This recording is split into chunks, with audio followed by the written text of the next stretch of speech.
Caleb, did you know that the number one best birding location in all of the US might be in Indiana? Do tell.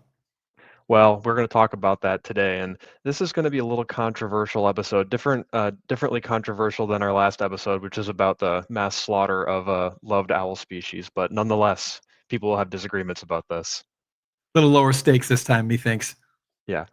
Before we get into it, let's touch on our bird quiz from last week. Last week we played for y'all the song of a hairy woodpecker. I guess the call. I don't know if woodpeckers really have songs. Wolf 359573 got that correct. Good job, Wolf. This week we are going to play for you guys the song or call of a North American bird, and you are going to guess the name of that bird in the comments for a chance at a shout out at the beginning of next week's episode. Let's get into it.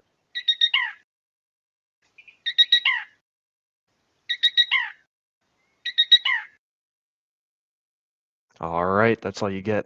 Without further ado, let's get into the show.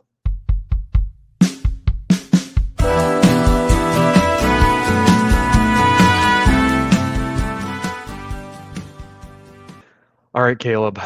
I hope this title wasn't too clickbaity because I want to run you through my experience of waterbird counting at Miller Beach, which is in northern Indiana, near the town of Gary. What's your experience with this location, just as a little bit of a backstory?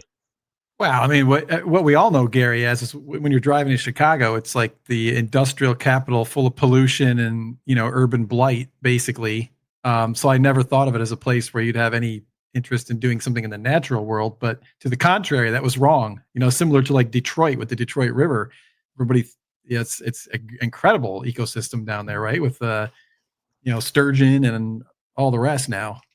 Yeah, yeah, absolutely. It's I'd like to describe it as a total hidden gem, and it's very hidden because I grew up in Kalamazoo, Michigan, which is just, kind of the other side of Lake Michigan from Chicago, with Gary kind of being a midway point. And it's funny because I remember taking the train from Kalamazoo all the way into Chicago, the South Shoreline, and I remember sometimes looking out the window and being like, "Oh my gosh, is that a oak? Like, are we just like in the middle of a beautiful wetland and oak savanna complex right now?" For like 15 miles, that's all it looks like, gorgeous habitat. Well, come to find out, it's actually like a biodiversity hub and one of the only remnant oak savannas, black oak savannas in all of the Midwest. Yeah, and I actually did a bunch of work with Audubon Great Lakes down there in the various marshes and so on, and it is a natural wonder. During migration, the songbird migration along the first mile of shore there, along Indiana Dunes and that whole stretch to Hammond, is phenomenally great birding. You can add in the wetland stuff. And then, as we're about to talk about for today, once you put in the fact that every waterbird in Lake Michigan is emptying out to the south terminus of the lake, right at Miller Beach there in the fall. And now we're talking. I mean, this place, and actually, what is your claim precisely in the title? Really, I just want to start a conversation here. I think there's a lot of places like Cape May, South Texas, at certain types of years, Zach Zimbog, that are famous for just outstanding, some of the best birding in the U.S. And I don't think Miller Beach gets necessarily the flowers that it deserves based on the level of rarity, the level of waterbird flight, the level of migrating warblers, also the kind of famous East meets West aspect of it. Because you're getting the Great Plains flyway coming through a Yep. little bit, and you're Yep. also getting the Mississippi flyway, and you're also getting overflow from the Atlantic flyway. Not to mention, it's one of the best places to see some seabirds, sometimes even better than the ocean. I'm going to South Carolina this weekend, and I can guarantee you, even if I was there in peak migration, I probably wouldn't see 15 Jaegers in a day. I did see 15 Jaegers in a day at Miller Beach, Absolutely. So, are we claiming that this is the top one of the top birding locations in North America? I would say so. I mean, I've only birded a handful of places outside of, my, local neighborhood in Michigan and now North Carolina, outside of some international trips. But some of the most fun birding I've ever done is Miller Beach, which is, like I said, an enclave of Gary, Indiana, which, just that aspect alone means it has to be part of the conversation, in my opinion. Well, I think it's going to shock a lot of people that we would say something like that, but it should be in the conversation. I mean, this place, it doesn't have tons of birders. Like, it's mostly the local Chicago and Indiana crowd that use it.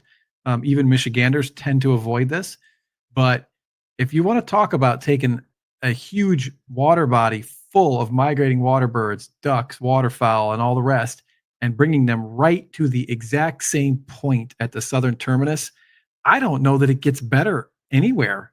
I mean, this is right up there with the sea watches, on the West Coast and East Coast for the ability to concentrate birds. Now it's inland, so there's fewer birds than what you if you're on Point Pinos, California. There's millions of Pacific loons, and most of them are going to end up probably coming by, or many of them are. We can't compete with that because we don't have the source for it. But we still have, if you're incorporating waterfowl into the equation and gulls, it is hundreds of thousands of birds, and they all get funneled right to it. I think Yeah. it's like the ease of accessibility. You can drive right up, set your scope up on the beach, kick open a beer or whatever, bring yourself a cooler and a lawn chair, and you can watch to when the winds are coming out of the north, right? So Yeah. if you're not going to come out on a south wind necessarily, but you can plan it to the days that look the greatest.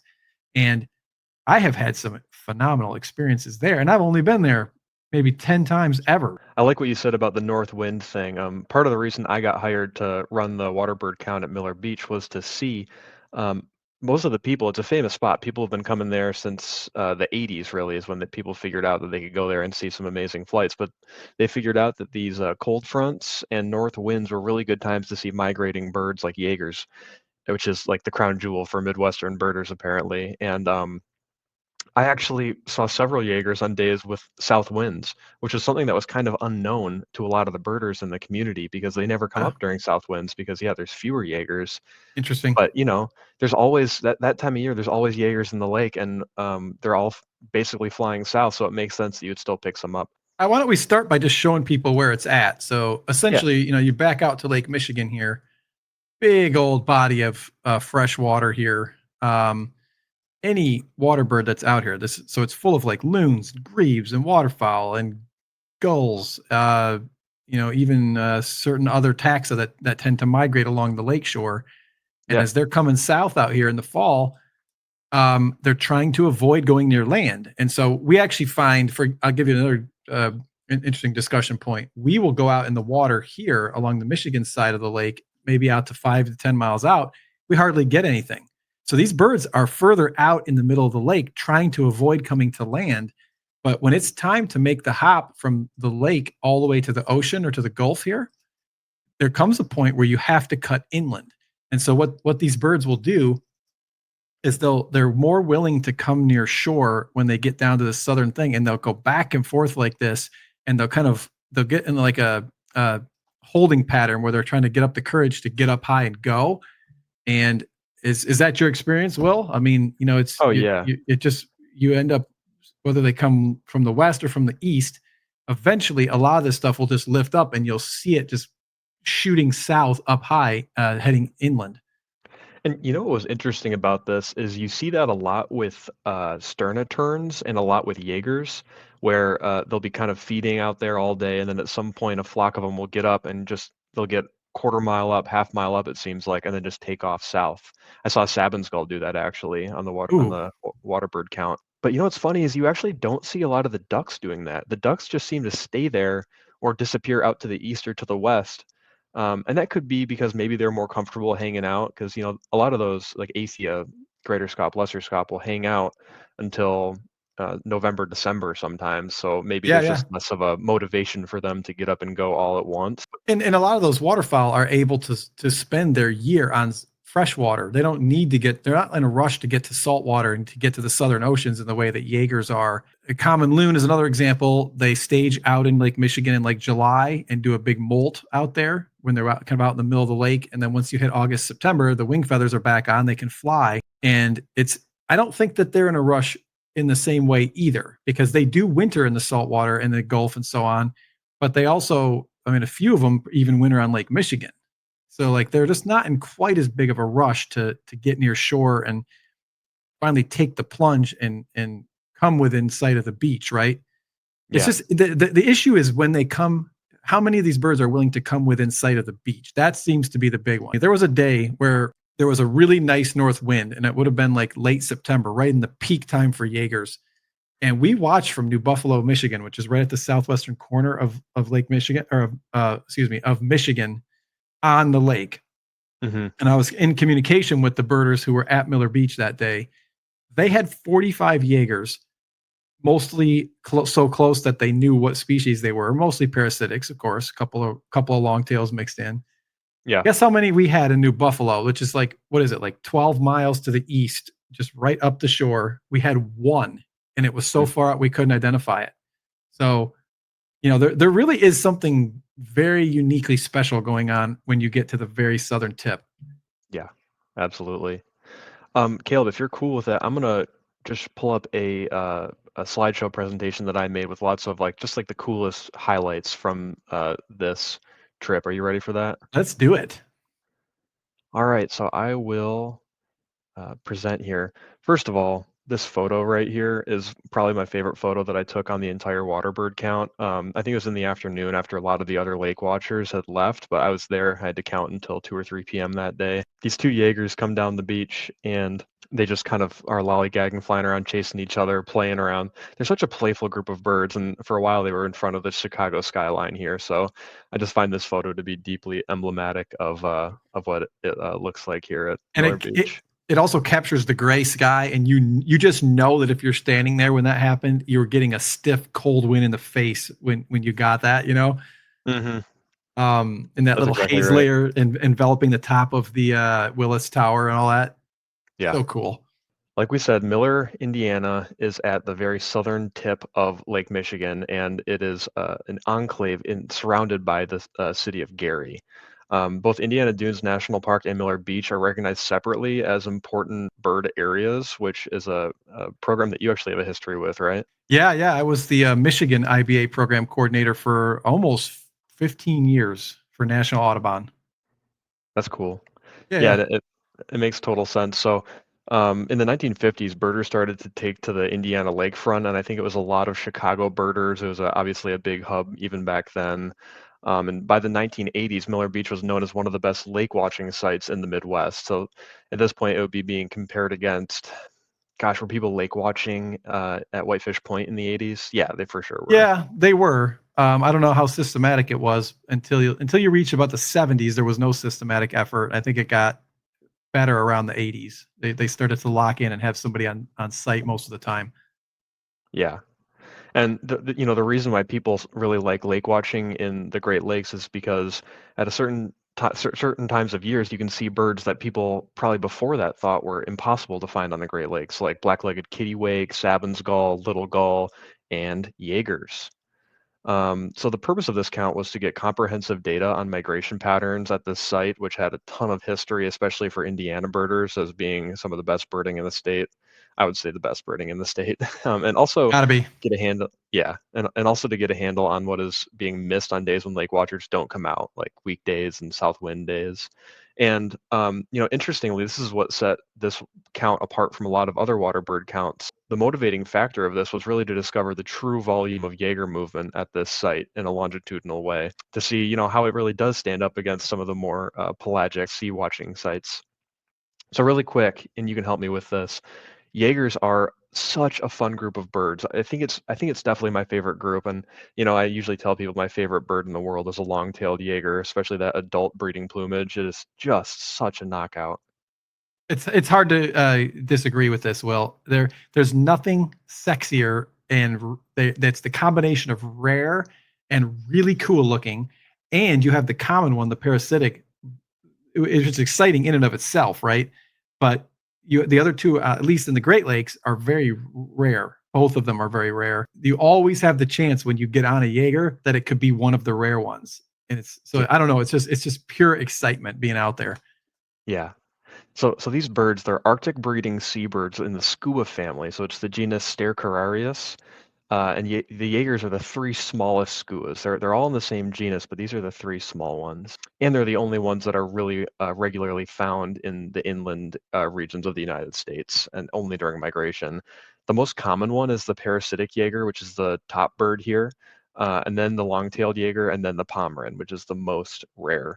And I just love this group because I love when birds that are really closely related and otherwise would be really hard to tell apart have really obvious defining features that if you get a good look, it's like, well, that's what it is. So with these adult birds, the parasitic Jaeger, that tail, it just has a little dagger sticking out, which is the two central rectrices. And then in the long tail, it has this like 8 to 9 inch long plumes coming off the end, which is just an extension of those central rectrices. And then the instead of having a pointed tail with those center rects, it has the spoon-shaped tail. So that's two center rects that start narrow and then get wider at the end. And it's just, who came up with this? You know what I mean? It's just one of the most beautiful groups of birds of all time. Yeah, and I'm gonna show range here because they have. I mean, this is one of those birds. When I started out birding, I'm like, why don't I ever see these? I see Hmm. gulls all the time. Like, what the heck is the story here? And here's what's going on. So in June and July, which is what I've sorted for in this map, the places where they're nesting are in areas in the tundra here. Like you zoom in, you can see there's no trees here. So it's basically in the high Arctic tundra. And then when you switch to the winter, this is true for all three of them now. In the wintertime, not only do they go way south, they go all the way to the southern oceans. And each Yeah. species has specific patterns, but in the winter, this is a seabird, an oceanic seabird. And in the summer, it's a land bird, but only up in the high Arctic. And it's that they live a dual life. They're switching from freshwater to saltwater, and they're eating ocean food versus like lemmings and whatever they can get in the tundra. So very interesting. Yeah. Yeah. Really neat natural history there. Now, one problem with Jaegers, now we're switching to my photos instead of the Macaulay Library photos. The adults are really easy to tell apart if they've got those defining plumage details like those long central tail feathers, but the most of the birds that we see inland are hatch-year birds or second-year birds, which all look pretty much the same. They're Yeah. brown and they have a big white wing patch on the underside and some white on the underside of the tail. And usually they're far out, so some of the looks are pretty much just like this one in the upper right here. So you have, and they're moving and it's windy, so they're incredibly hard to identify. The best way to identify them is to just get a photo of the birds. So are these One other BBJs instead of LBJs, big brown jobs? BBJs, yeah, we might have to coin that. That's good. So, okay, a few quick notes to make, and probably the most diagnostic field mark on these young birds is if you look at the tail shape, you can still get a little bit. So, with the parasitic Jaeger, it has just like a little thumb sticking out of the end of the tail. The two center feathers there are sharp. So if you can get a photo with the spread tail and those two central rectrices are sticking out about a half inch and it's sharp, it's a parasitic. The long-tailed in these young birds, the central tail feathers stick out about an inch or an inch and a half, and they're blunt. So already you can see how that profile changes of the tail. And then in the Pomeran, they have very, very short, but slightly longer than the other rectrices, those tail feathers, which are also appear to be very blunt. And then there's structural differences too, and we don't need to get into the minutia of that right now. I just wanted to point out one little key thing that we're looking for in And you need good identifying these looks. birds. Like you Yeah. have to have these close, so you're gonna call them a Jaeger spa. That's right, and it takes some, especially when your job is to identify Jaegers, it takes some discipline to not just call everything you see, whatever your instinct tells you. One good thing to know about birding is a lot of people will tell you to trust your instincts. In birding, don't trust your instincts, especially if you might be risking credibility, because it is so easy to be proven wrong publicly, which has happened to me several times. I'm sure it's happened to you as well, although maybe less often than me. It's happened to me plenty. I mean, the earlier in your career, the more that happens, and then that's part of the experience. Everybody thinks, well, if you're the experienced birder, you can put a name on everything, but there's the actual wisdom is that the really experienced people know when not to put a name on them. Yeah, that's a really good nugget of wisdom there. To kick off the count, I think I started with a lot of south winds and not a lot going on. August 22nd to August 24th, it's before the bulk of the Jaegers start to creep in. But we did get this awesome sighting of two juvenile little gulls, which are an ABA code 2 rarity, meaning it's not entirely clear whether or not they even breed in North America. Now, most people think they probably do breed, and I think there have been several confirmed cases of them breeding, but not a ton of super healthy established populations. Is that your understanding? Yeah, they're breeding for sure somewhere in the subarctic, probably about the latitude of Hudson Bay, but it's areas without people, so we don't really know exactly where. But they nest like black terns. They're on floating mats in marshy situations, which is not what Bonapartes do. The other one in the photo there, those are actually in trees. similar habitat, but just they don't nest on the mats the way the little gulls do. So it's very interesting. Right. Here's another photo here with a beautiful sky. I got very into just watching the clouds roll in because although I did see a lot of cool birds, there's a lot of time where there's not much happening. So That scope um, looks nice too. Where'd you get that from? I got it from the sucker. He was offloading the nicest scope in the world. No, I'm just kidding. What did he get? He gave you a $3,000 scope for like $100 or something? No, of course not. That was a fair exchange between you and myself, Mr. Yes, it Buxton. was. Yes, it was. I think I cut you a slight deal for how Yeah, young you were, but yeah, it was glad nice. it, Yeah, glad it's getting the use. yeah. Oh, yeah. The Koa Promenade 88s are really good. Exactly. Here's another species you have experience with. Black terns were around almost every day from the start of the count through mid-September, and some days exceeded several dozen individuals. And this is obviously we've talked about it in previous episodes. It's a threatened and declining species in the Great Lakes. One cool thing is that they are, like you said, they breed on like wetland vegetated mats in giant vast wetlands during the breeding season, but in the wintering season, they're super pelagic. So they could go days or weeks or months without seeing land. And that's clear because you can see them coming down the middle of Lake Michigan. It's like, oh, you've been out over the lake for a few days, haven't you, buddy? You know? And we've put transmitters on these. I started the Michigan Black Tern Conservation Initiative years ago, which is still going on now, and studying these in the counties. And we put some transmitters on them and found out that as soon as the eggs fail, they shoot straight for the ocean. Like a lot of them will be down in Georgia or Florida in the oceans milling around within days of the time that the nest fails. So the Wow. fact that they're milling it around at Miller Beach like this also makes all kinds of sense, you Hmm. know. August shorebirds. This was a bit of a highlight, especially on those hot days where you're just waiting for one cool thing to happen. And Miller Beach is cool because you do get single random birds flying by. So I had a lark sparrow fly by, I had a yellow-headed blackbird fly by, and it's like, oh, sweet, that's like a good, solid, rare bird that I can kind of, notch my belt with, or, feel good about the day and go home. But these shorebirds were really cool. So here's one of 8 whimbrels that we had. Another good sort of rarity is these American avocets. This was surprisingly the only day I had American avocets, and it makes sense once you get into late August. These things seem to push through a lot in July and early August. That's a really cool one too. Like them and Willet are migrating east to west from the Dakotas out to the Atlantic, not so much north south. So the really interesting dynamic there. Yeah. And then here's another favorite, the buff-breasted sandpiper. That and little gull are two of my very favorite bird species. Whenever I'm asked, that's what I always say. And then here are some nice, pretty willets that I had, I think, on the first day of the count, and I don't think I got very many of these. It's another one. They push a little bit earlier. And then this was a really surprising one. I had a flock of 4 stilt sandpipers come down the beach one day and land on the beach briefly and then took off. And obviously, I didn't get more of those. This is a very much a sort of marshy, floody, wetland species and very rarely seen on big bodies of water like this. I've had the same experience, Will. If you get out there anywhere on the Great Lake shore and are doing constant effort where you're there like all day, you start realizing that these Arctic things are coming down the shore like this, but they're only there for like 10 seconds, perhaps for the entire day, right? So if you're not Right. looking the entire day, you just miss them, but they're all coming through. Yeah, and that's the benefit of doing this longitudinal count is you get a better picture of the mosaic of this bird migration, even though lesser represented species. Oh, The early cool. Jaegers were obviously mostly parasitics, and one of the cool things is one of the first Jaegers that I had was on a day with south wind, and I was just kind of scoping out and maybe had some blue-winged teals flying by, but not a lot going on. And then this close one here, it just came tearing down the beach and then whipped around and did a Yui and basically came right over my head over the sand. So it's one of Ooh, the closest Jaegers we had all year, and one of the darkest ones we had all year. Look how chocolatey brown this bird is. not a ton of those juvie birds are this dark. That's really getting there. Yeah, yeah, Gorgeous for bird. sure. For sure.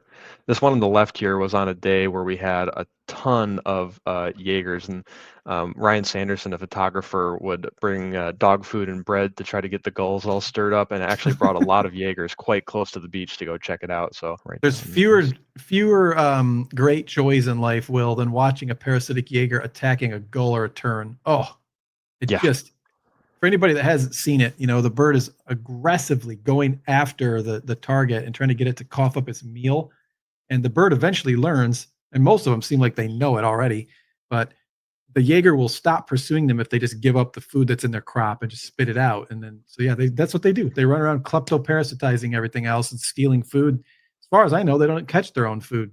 Well, it's interesting. Did I see one actually diving? I saw one long-tailed Jaeger during the count actually diving for fish or Oh, something that was in the really? water, so that was kind of cool. Because Interesting. I think they also show up at like dumps and stuff sometimes. I think they're opportunistic. I don't think they do a ton of fishing for themselves, though. It's really interesting. September 27th. Let me tell you about this day, Caleb. In the morning, I went out there, before dawn, and then the sun comes up, and I see that there's a salmon skull way down the beach, and I'm like, oh my gosh, cool! This is going to be so fun. And then nothing really happened. I think a little storm cell came in, and nothing really happened. So I actually went over to Flamingo's Pizza, and I got a pizza and I had a couple beers and I watched the Lions play. I noticed that the winds had shifted and they were coming way out of the north, just really gusting. So I grabbed my scope, I walked back down to the beach and I set back up and I continued the count. And before too long, this sapin skull that you see in this photo here, the sapin skull that I had here was literally sitting on the beach when I Oh, got there. no. And yep, Incredible. and it starts flying around. It's flying around with these Bonaparte skulls. It was just crazy. The Another one of my favorite species, so that was really cool. And then about half an hour after that, this beautiful frosty long-tailed Jaeger came in from way out and came straight to the shore and buzzed by me, never to be seen again.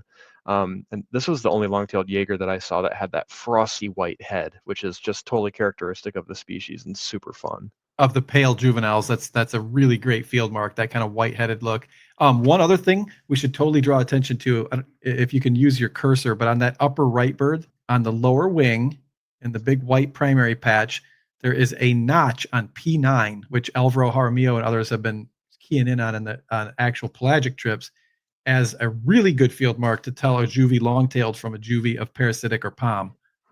And And you can see it really clearly right there. It seems to be extremely reliable.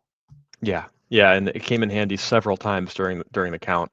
And then one other notable thing about this day was a little bit later, two Jaegers came in and flew right over my head, started circling up, and then took off south. And I got good photos of both of them. And after I looked at the photos, one of the birds appeared to be another long-tailed Jaeger. So I remember talking to you that day, Will. You had been looking forward and getting nervous that you were going to miss long-tailed Jaeger. It was your life bird and your most wanted target out there. And I also noticed that Sabins and long-tailed seem to kind of go hand in hand. If you're getting mhm. one, you might get the other on the same day. And when we had that epic day at Port Huron, which we should totally do another episode on, Oh yeah, oh gosh, September 22nd, 2021, I believe was the date, at Port Huron, Michigan, which is the south terminus of Lake Huron. And we had probably a historic flight that'll never be repeated. I had Sabin's Gull and Long-tailed Jaeger together in the channel in Port Huron, kind of harassing each other. And yeah, I mean, just an unbelievable experience. yeah. It's like seeing a unicorn chasing a Pegasus. It's like, what am I seeing right now? Well, it illustrates like birding is really long periods of cold and then a brief hits of hot. And but when the skillet got hot, it got really hot that day. Oh And yeah, I mean, I'll never forget it for the rest of my life. Probably the greatest lake watch I've ever done. And yeah. hopefully When I can repeat it at some point. But I wouldn't be shocked if it's the greatest one of my life. You know. Yeah. October 5th, dude, this was an insane day. And this is the day where there was basically a huge wave of migrating birds coming by, and a storm came and knocked them all down. This was the day where thousands of birds flew into McCormick Place in Chicago from this famous photo down here, which actually instigated them to implement bird safe glass, which since then has vastly reduced the number of fatalities. So the water birds themselves were not very good. But as soon as I got out there, I realized that there were just thousands of warblers flying overhead. And these are conservative estimates. I'd never counted that many birds before, so I didn't really know how to do it. You know what I mean? I was Yeah. trying to get a sense of how many birds per minute were flying by, and then I was just trying to keep track of that. So my final estimate was about 11,000 warblers, slightly more palm warblers than yellow-rumped warblers. But dude, they were like walking around between my feet. They were carpeting the lawn behind me. They were landing in the dune grass, which is just totally weird, especially for yellow-rumped warblers. They were just everywhere. And then one of the highlights of the day was this Nelson sparrow, which is a super Ooh. rare, great upper Great Plains breeder, which was in the dune grass that morning, and that was really cool. And then one other cool thing was I had an evening grosbeak fly by that day. No Ooh. visual, but it flew right over and it was calling, and I couldn't get on it, and then it was gone. And it was one of the only ones that was seeing, the southern Midwest the entire year. It was not an eruption year for them, so that was really neat too. Well, that's another point. When we talk about how big of a net is cast in the metaphorical sense, but basically at Miller Beach, you almost have any bird that's coming down either shoreline or a water bird out in the lake. You're casting a net that's big enough to get all of those and bring them right to the same place. So when you have an evening grosbeak that's not part of a bigger thing, you're going to see it at Miller Beach. You're not going to Yeah. see it inland. You're not that nobody's that lucky. Yet another example of this how spectacular it was. And I remember that day we were getting reports from Marky Muchler and people in downtown Chicago with videos of, you know, 200,000 yellow-rumped warblers or whatever. It was something like that, like a flight of proportions that had not perhaps ever been seen. And I think that the birds had been backed up. There hadn't been the correct conditions to kick stuff out of the north until that night. And so Yeah. they had been backed up for like 2 weeks and they all went on the same night. Well, dude, not to mention, my buddy Corey Wagner was lake watching from further north on the lake, and he had an American bittern that day. I had an American bittern in the dune swale near Miller Beach that day. So you could tell there was just a huge event happening, and a lot of birds got caught in the crossfire. October 30th, dude, this day was insane. 6,000 ducks, one little gull, two kittiwakes, 732 Bonaparte's gulls, and a long-tailed Jaeger, and not just any long-tailed Jaeger, but a beautiful uh, Of adult. subadult instead of a juvenile long-tailed Jaeger. So these are photos from Ryan Sanderson, and I've gotten permission to use these in various presentations. So look at this bird, dude. You can see if you zoom all the way in, it's still got the juvenile feathers with the white kind of tip, but then it's also got the adult looking feathers that are more uniform gray. And that so it's kind of like adult, but not fully. And then on the underwing, it still has the juvenile spots, the black and white spotting. Yeah. So yeah, that's definitely and that bird, you wonder if it made it all the way to the Arctic or not, because I don't know that they breed until they're fully adult, right? I don't know. I'm not even sure people know how many years it takes for them to completely mature. It's another cool bird. Um, One other cool tidbit from today was, do you recognize this photo, Caleb? Yes, I do, and so does Amar Ayash because it is adorning the cover of the Gull Guide that was published after you finished this count, if memory serves. Yep, another beautiful photo from Ryan Sanderson. This bird hung out for like an hour right in front of us at the waterbird count. So I was a little bit lonely looking for ducks and keeping the data going while everybody else was um, looking at this beautiful black-legged kittiwake. Another And cool and thing. trivia Sorry. that they flipped the photo left and right on the cover, right? The original has it flying left or westbound, right? And Oh then on the yeah, cover of the book, it's flying to the right. yeah. So here's another cool thing about that. We got an adult black-legged kittiwake that day, Ooh, and super cool bird. Look at the big primary molt. molt. Yeah, Yeah, isn't that cool? that's amazing. So that means that it was replacing those primaries up in the Arctic before it made Yeah. it down. Yeah. Here's another funny one, and another beautiful thing about lake watching is we got on this group of Bonaparte's gulls when they were about a mile away, and we're like, "Oh my gosh, there's one with dark wing. That's gonna be a black-headed gull, or that's gonna be a little gull." We were Little talking goal about it, and it maybe, comes yeah. by. We race down to the beach to try to get photos of it, and we get this photo. It's like, okay, it has a black underwing, and we get the top of the wing. We're like, wait, what is going on with this bird? And we're like, I think it just has to be a Bonaparte skull. One of the absolute weirdest birds we saw all year. This weird, aberrant, dark plumage Bonaparte skull. Little trivia that also happens in ring-billed gull, and I have photos of one from Lake Michigan that got into a Mars book. You Oh, want to look really? look that up? Yeah, yeah, pretty Cool. cool. It's like probably like one in a million or something, right? Yeah, you'd think. November 17th. This is another day you were there, Caleb. We had I was there.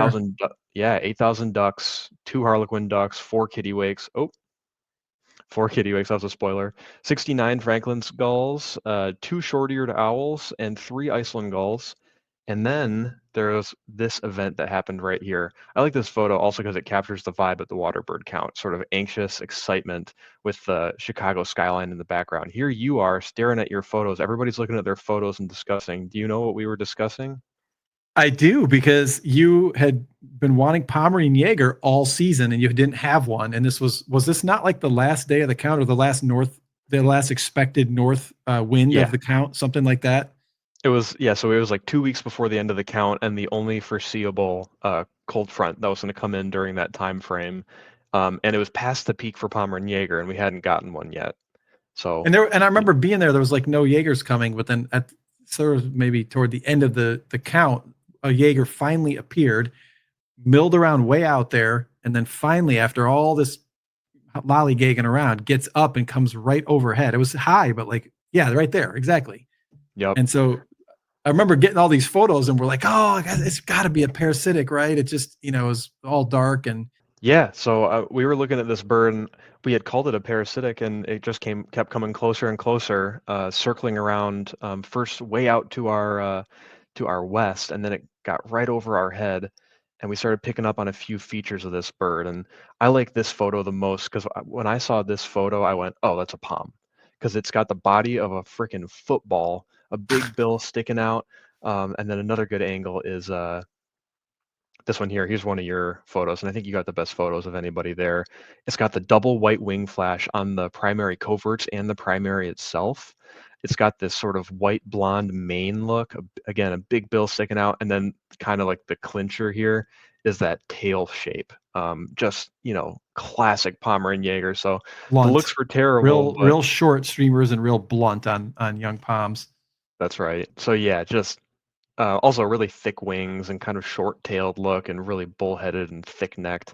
So not the greatest looks at a Pomeranian Jaeger, but we were just thrilled. We were over the moon, dude.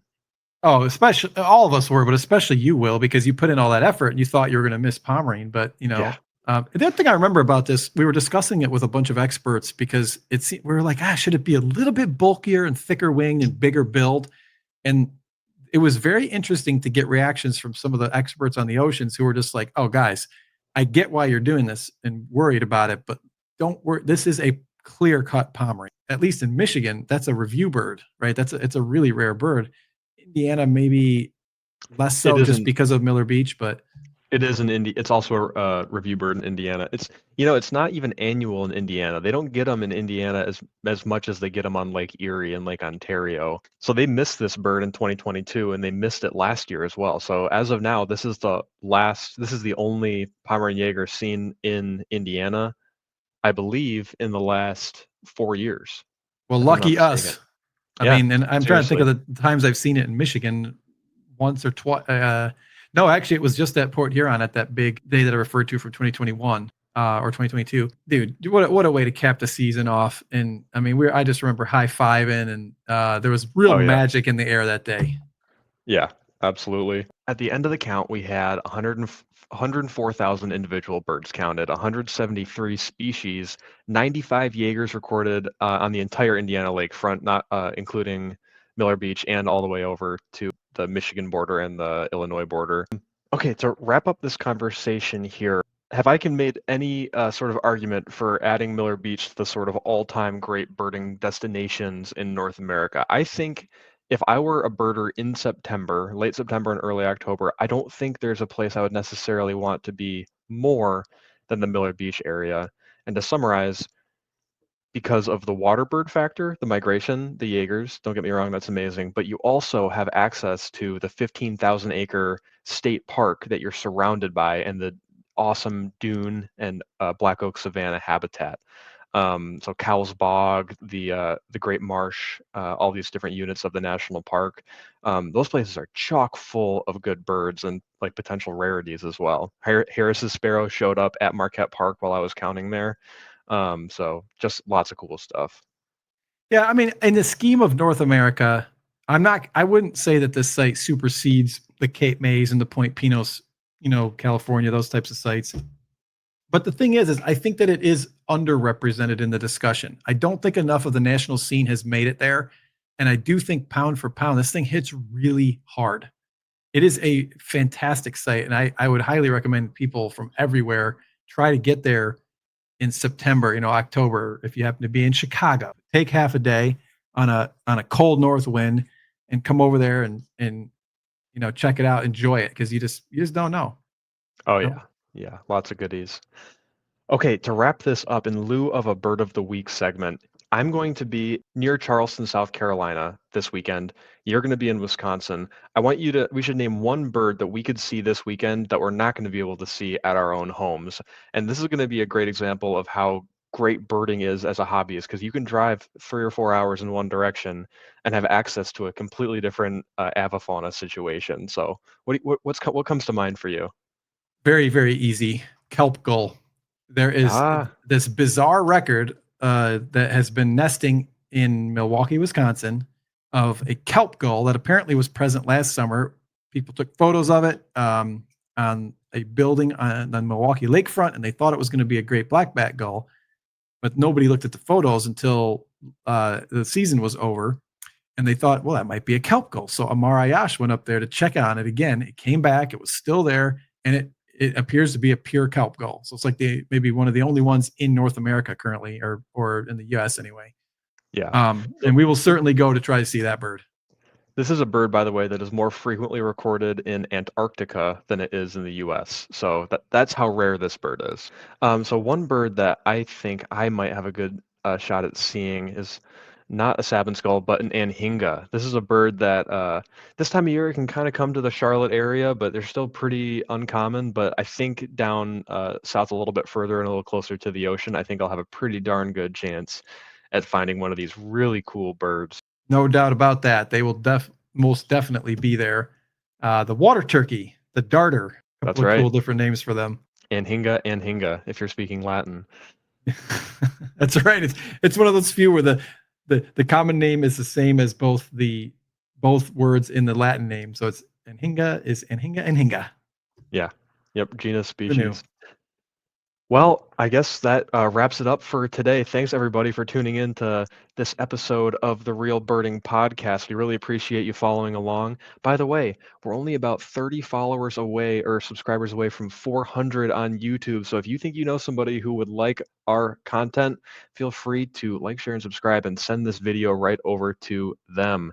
We'd really appreciate that. Again, thanks for watching and go see a cool bird this week. And good luck fighting those summer doldrums like we are, guys. Get out there and enjoy it. Yeah. All right. Peace. Peace.